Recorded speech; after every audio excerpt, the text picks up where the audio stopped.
Hello there! If you'll recall from last episode, Jace Beleren was left stranded on the plain of Ixalan after the Gatewatch's battle with Nikobolas.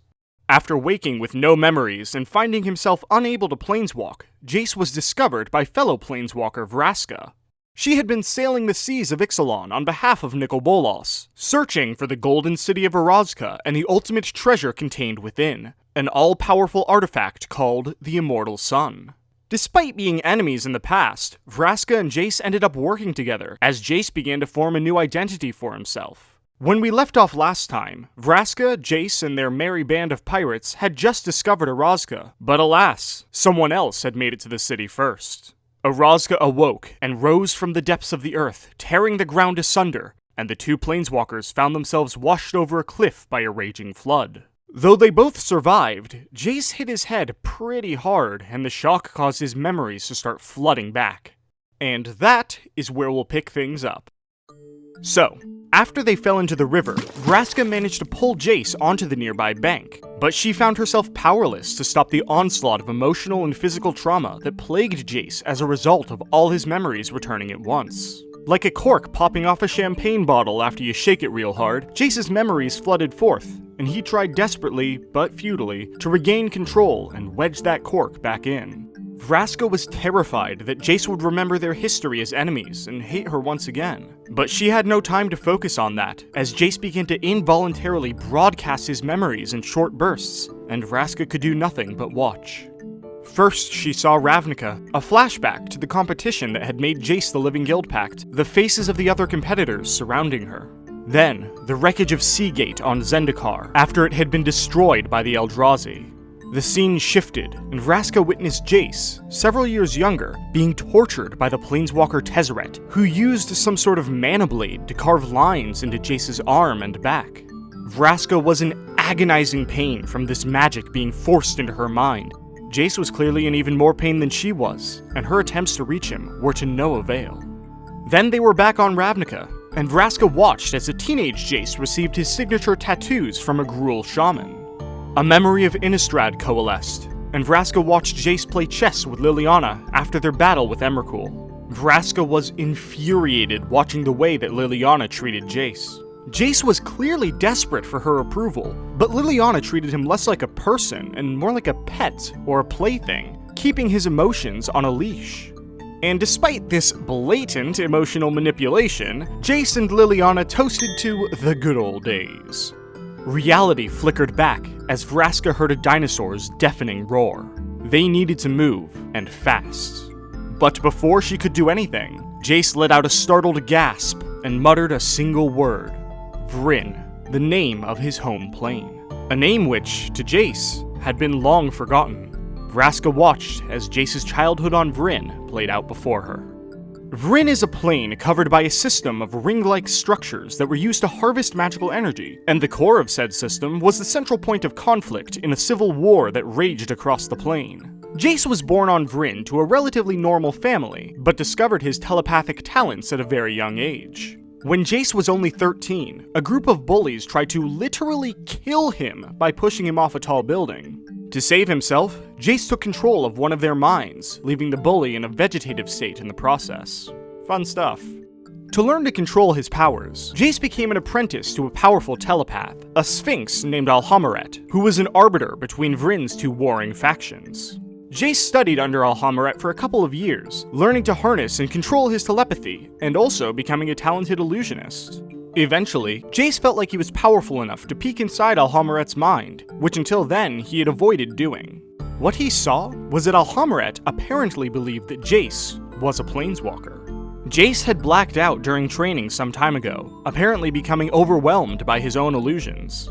When this happened, his spark ignited, and he began to fade from Vryn, until Alhammaret reached out with his magic and pulled him back through the blind eternities. Alhammaret had wiped the memory of the incident from Jace's mind. After learning of this event, Jace wrote a note to himself detailing what he had seen. He then wiped his own memory, fearing that if Alhammaret were to look into his mind and realize what he knew, he would never learn the truth about what had happened. Jace rationalized that it would be okay, and surely Alhammaret had his best interests at heart. but every time he found the note, he became furious, wondering what to do, before ultimately wiping his own mind once again. It wasn't long after that, however, that Jace discovered something else, something even more sinister. Alhammaret had begun sending Jace out on secret missions to extract intel about the ongoing war from the minds of military officials. But apparently, Jace was also going and selling that information to the opposing generals after giving it to Alhammaret. Alhammaret would wipe Jace's mind each time. Alhammaret wasn't trying to create peace as an arbiter. He was using Jace to keep the war going, to maintain his position, and to line his own metaphorical pockets while doing so. Jace, infuriated by being deceived and used by Alhammaret, returned to the Sphinx's lair, resolving to leave. Before he did, however, Jace challenged Alhammaret to a mental duel, demanding that he help him test his limits. As Alhammaret peered into Jace's mind, Jace let the full impact of his fury hit the Sphinx, shattering both of their minds in the process. After Alhammaret withdrew, Jace couldn't remember who he was, where his home was, or even what his own mother's face looked like. But Alhammaret had it worse. He had forgotten how to breathe. And, confronted with what he had just done, Jace instinctively planeswalked away.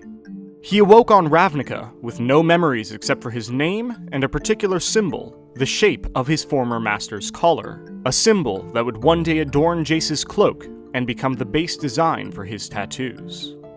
All of this information, Jace's childhood, his home, Alhammaret, all of it had been locked away ever since he landed on Ravnica way back when. But now, as all of his other memories returned to him, so too did these.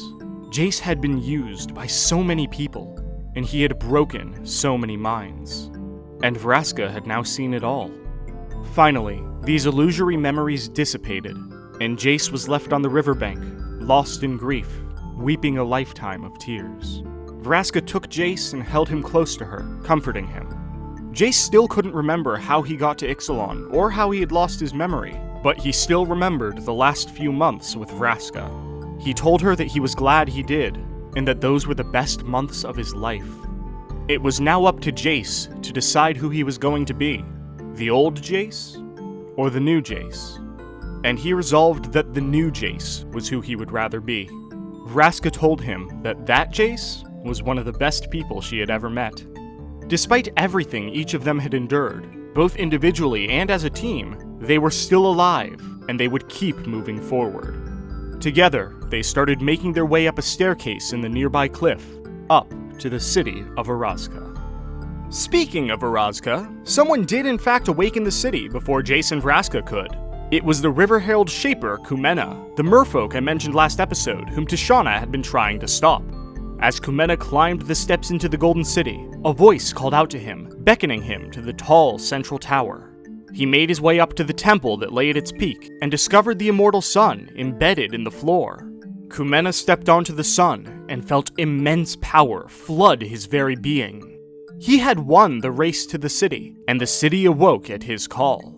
But Kumena didn't get to hold on to power for very long, as mere moments after he seized it, the vampire Vona appeared in the temple's door, a close second in the race. And she didn't come alone, now being accompanied by fellow vampire Mavrin Fane, a high-ranking member of the Legion of Dusk's clergy. The two tackled Kumena off the sun and defenestrated him, allowing Vona to step onto the sun and claim its power for herself. Meanwhile, the Planeswalkers Angrath and Huatli made their way together to the now-awoken Golden City, although even at a distance, it looked nothing like what Huatli had seen in her vision. Angrath spent some time taunting Huatli, poking a bunch of holes in her rigid worldview, but was interrupted when the two reached an unusual structure, a temple with a bat-like design. The sorry state of the building suggested to Huatli that this wasn't actually part of Orazca, but rather a separate tomb built outside of the city. Intrigued by what this tomb may contain within, Huatli approached, only to be met by a vampire emerging from within. It was Saint Elenda, Ixalan's original vampire and progenitor of the Legion of Dusk. Huatli immediately became agitated, being now in the presence of the person whom her enemies worshipped. Elenda, however, seemed confused as to why Huatli had drawn her weapons, and was confused further when Huatli referred to the vampires as invaders. Huatli started literally angrily spouting poetry at Elenda about how evil the Legion of Dusk was, while Angrath tried to urge Huatli to leave, so the two could find the sun. Anyway, it turns out, despite the Legion of Dusk worshipping her, the vampires hadn't exactly been following Elenda's teachings. According to Elenda, she gave her people the gift of vampirism to teach them humility, in hopes they would seek salvation for all. With this revelation about what the Legion had become, Elenda said that she had to go teach them what they all forgot, and just like that, she was gone. Her abrupt departure kinda pissed Huatli off, so when Angrath, already at his wit's end, tried to get her to move on, the two ended up just kinda yelling at each other, until Angrath decided to just attack Huatli and make a break for the city by himself. Huatli summoned a dinosaur to stop Angrath and trap him underfoot, just as the merfolk Tishana showed up. Now that Kumena had made it to Orazca, Tishana had gathered her clan for support, and her agreement with Huatli to work together was apparently back on. Huatli left Angrath trapped under the weight of her dinosaur, as she and Tishana proceeded into the city together, followed by Tishana's merfolk. They arrived just in time to actually witness Kumena's defenestration, as dark energy began to emanate from the temple. Tishana summoned a gust of wind to slow Kumena's descent, and rushed forward to meet him at the temple's base. As several merfolk healers began tending to him, Kumena told Tishana, or really snarkily implied to Tishana, that members of the Legion of Dusk were the ones who had thrown him out of the temple. Tishana and Huatli agreed that they could take these foes on together. It was then, however, that they heard the crew of the Belligerent noisily approaching the temple, and the pair knew that there was no time to waste. And from here on out, things get a little hectic, as all these separate parties began to converge on Orazca's temple all at once. Huatli and Tishana, working against a common enemy of the vampires, managed to break into the temple first, but were quickly overpowered by Vona and Mavrin Fane. Vona now had the power of the Immortal Sun coursing through her, and actually used it to literally manipulate Huatli's blood. Before Vona could do any serious damage, however, she was entranced by a melodic voice singing outside the window. It was the Belligerent's navigator, Malcolm, using his hypnotizing siren song to lure Vona, Mavrin, and Tishana towards him. As soon as Vona was a safe distance from the sun, however, her trance was interrupted by Britches the Goblin leaping from Malcolm's neck and grappling onto her face. Just then, Angrath stormed in, furiously presenting to Huatli the charred head of the dinosaur she made stand on him before setting his sights on Vona. And then it just completely devolved into chaos, and everyone was just fighting everyone. As this multi-sided battle raged, Huatli, Tishana, Angrath, and Vona managed to all touch the Immortal Sun at once. Immediately, Huatli could feel her mind aglow with power, sensing every crack and crevice of Orazca. But she also sensed a couple of things that she didn't expect. For one, she felt that the elder dinosaurs, ancient and untamable beasts spoken of only in legends, had awoken. Elated, she called them to her, the ground thundering as they began their approach. But also, Huatli felt the footsteps of the approaching Sun Empire army, presumably sent by the Emperor to follow Huatli to Orazca without her knowledge. As Huatli, Tishana, Angrath, and Vona, all powered up by the sun, prepared for a climactic standoff, Britches and Malcolm received a telepathic message from Jace. Then, all of a sudden, the floor beneath all of them disappeared. Alright, so, let's rewind a little to check in with Jace and Vraska and fill in some gaps. The two planeswalkers walked side by side up the long staircase that led up from the river. All the while, Jace kept getting more flashes of memories, but at least he could contain them now. The gold surrounding him triggered hints of a more specific memory. The golden scales of a dragon, broken friends around him. He had tried to break into the dragon's mind, certain he had found something. The dragon's goal, his endgame. The details were fuzzy, but he remembered that the dragon retaliated before something intervened, and everything went black. That brought forth the memory of Ugin, the spirit dragon planeswalker Jace had met on Zendikar. Jace put together that Ugin had actually set a trigger in Jace's mind, so that if a telepath more powerful than Jace were to ever try to read it, any memory of Ugin would be shrouded, and Jace would be sent to Ixalan. But that just left more questions. Why did Ugin need to hide? Why Ixalan, of all places? And what did Jace see in the Golden Dragon's mind? Anyway, Jace and Vraska finally reached the top of the staircase, only to be met by a tower at the far end of a large plaza. As the two approached, they came to a giant door, adorned with a maze-like puzzle lock. As he solved the lock, Jace made a connection. The symbol on the door was the same symbol that appeared overhead whenever they tried to planeswalk. The same symbol as the one that represented the Azorius Guild back on Ravnica. Jace reached out telepathically to see what laid beyond the door and felt the mind of a sphinx. Given both Jace and Vraska's personal histories with sphinxes, not exactly ideal. Finally, Jace opened the door, and he and Vraska were confronted with Azor, the Perun, or founder, of the Azorius Senate. You see, Azor was a planeswalker millennia ago, long before the Mending. He had a habit of going around to uncivilized planes and creating systems of law and order. In fact, he didn't just found the Azorius Guild. He had designed the 10-guild system that ran Ravnica, and the guild pact that bound it. Azor was actually friends with the spirit dragon Ugin. They had a common enemy in Nicol Bolas, and they both sought to rid the multiverse of him.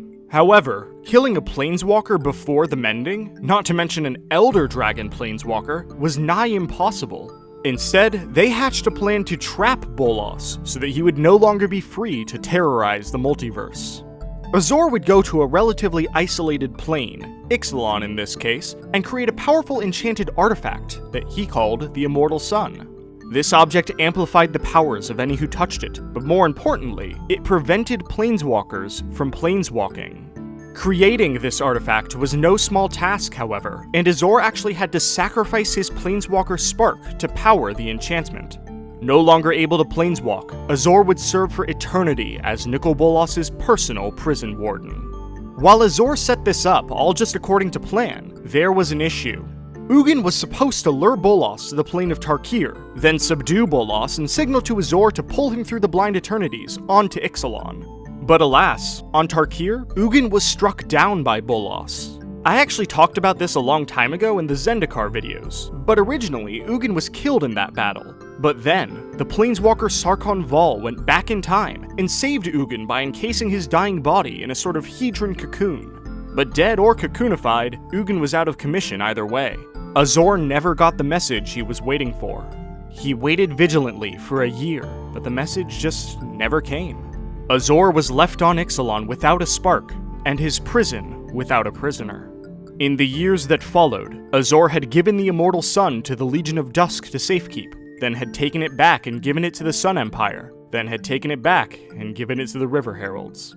But now, the city of Orazca and the Immortal Sun had been found once again. And Jace, the living guild pact, the pirate, was standing in front of him. This didn't bode well with Azor, as there shouldn't have been a living guild pact. The whole idea of there being a living guild pact was actually a failsafe, a person to interpret the guild pact and negotiate between guilds in the event that the original guild pact failed to maintain order. Despite the fact that the failsafe had been needed, Azor congratulated Jace for managing not to completely destroy Ravnica's guild system. Assuming the planeswalkers were here for the Immortal Sun, Azor presented it, embedded in the ceiling, to them, calling it his finest creation, the lock to his prison. This revealed to Vraska that it was indeed the Immortal Sun itself keeping them trapped on Ixalan, not a separate enchantment. However, she became concerned as to why her employer wanted an item that could prevent planeswalking. Azor told Jace and Vraska that he would not allow them to take the sun. Although Vraska wanted to just petrify the Sphinx and be done with it, Jace insisted that they needed information. Before they could get any, however, Azor, suddenly agitated, stated that trespassing was not allowed in Orazca, and bound Vraska with his hieromancy, before it was countered by Jace. Jace shielded himself and Vraska as Azor continued to try to use his law magic on them. Azor angrily boasted about the systems of law he had established across the multiverse, insisting that the two planeswalkers rejecting his decree was most unwise, and stating that the law was meant to be followed. As Azor continued his magic assault, Vraska demanded to know why he didn't stay on Ravnica to maintain the system he created. Realizing that he could not get through Jace's wards, Azor calmed somewhat and relented, telling Vraska that Ravnica was one system of many, and he simply left when he was finished. The guilds were supposedly a perfect system, with each guild having its own balanced function and role in society. But since Azor abandoned Ravnica, just as he did every other plane he meddled with, the guilds were left to turn against one another. Vraska asserted that he had failed Ravnica, but Azor countered that if his gifts had soured, it was the fault of the citizens, not him. But how true could that have been? After all, even Ixalan, another plane Azor claimed to have fixed, was launched into centuries of conflict because of his own creation. Azor was the arbiter of law, who left chaos in his wake.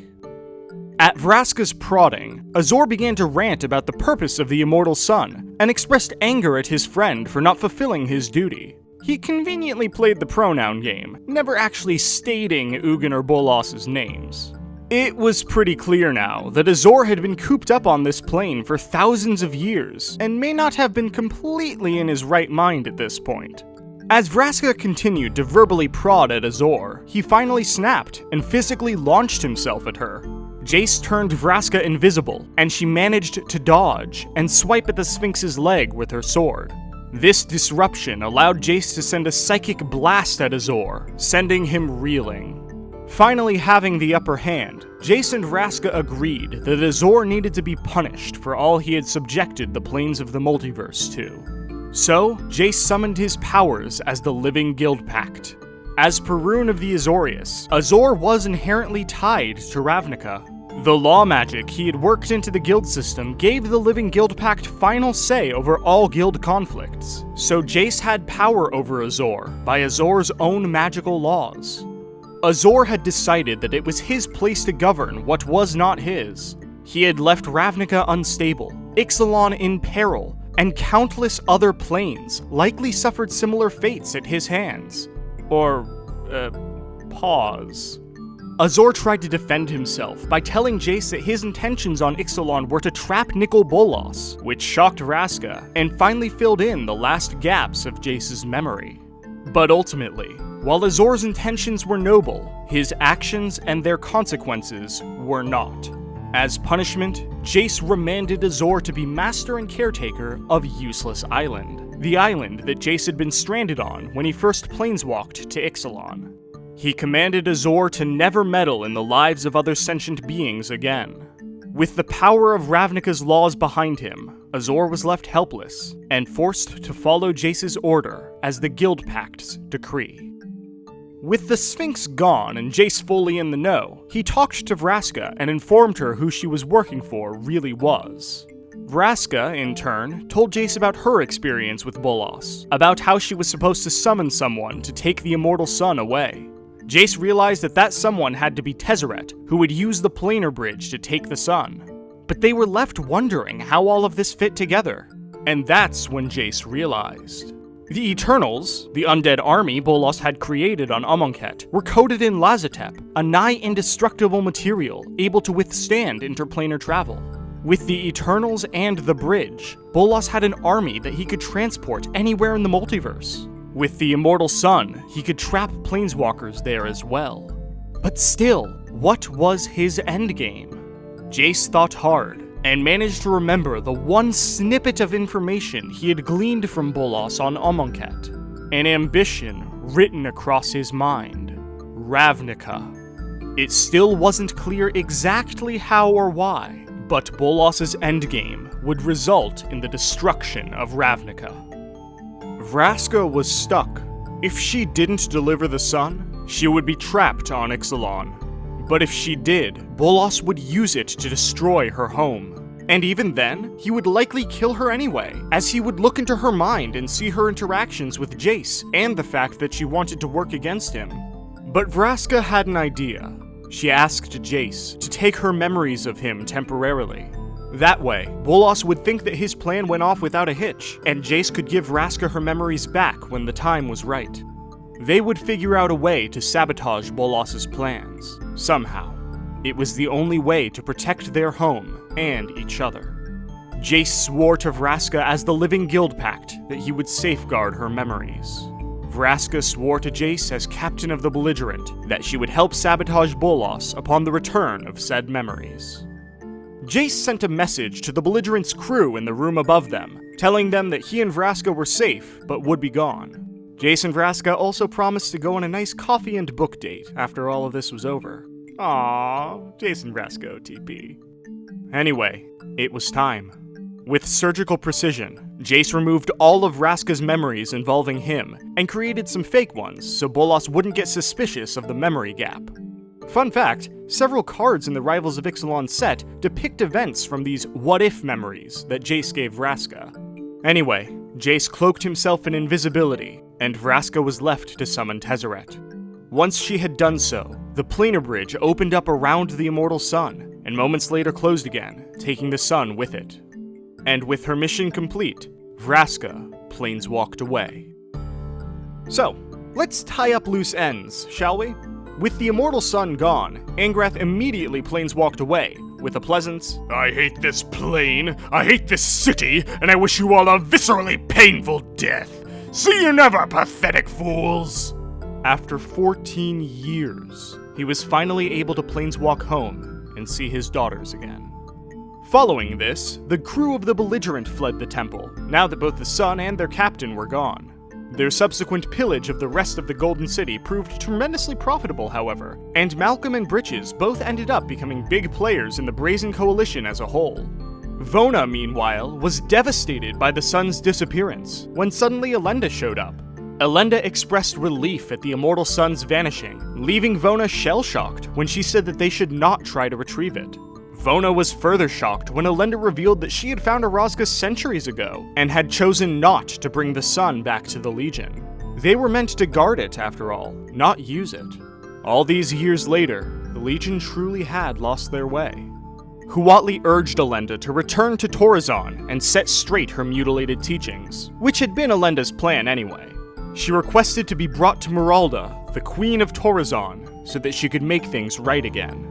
While Vona lashed out at this, Mavrin Fane defended the Living Saint, shaming Vona for her insolence. With a frightening command from Elenda, the three vampires left Orazca.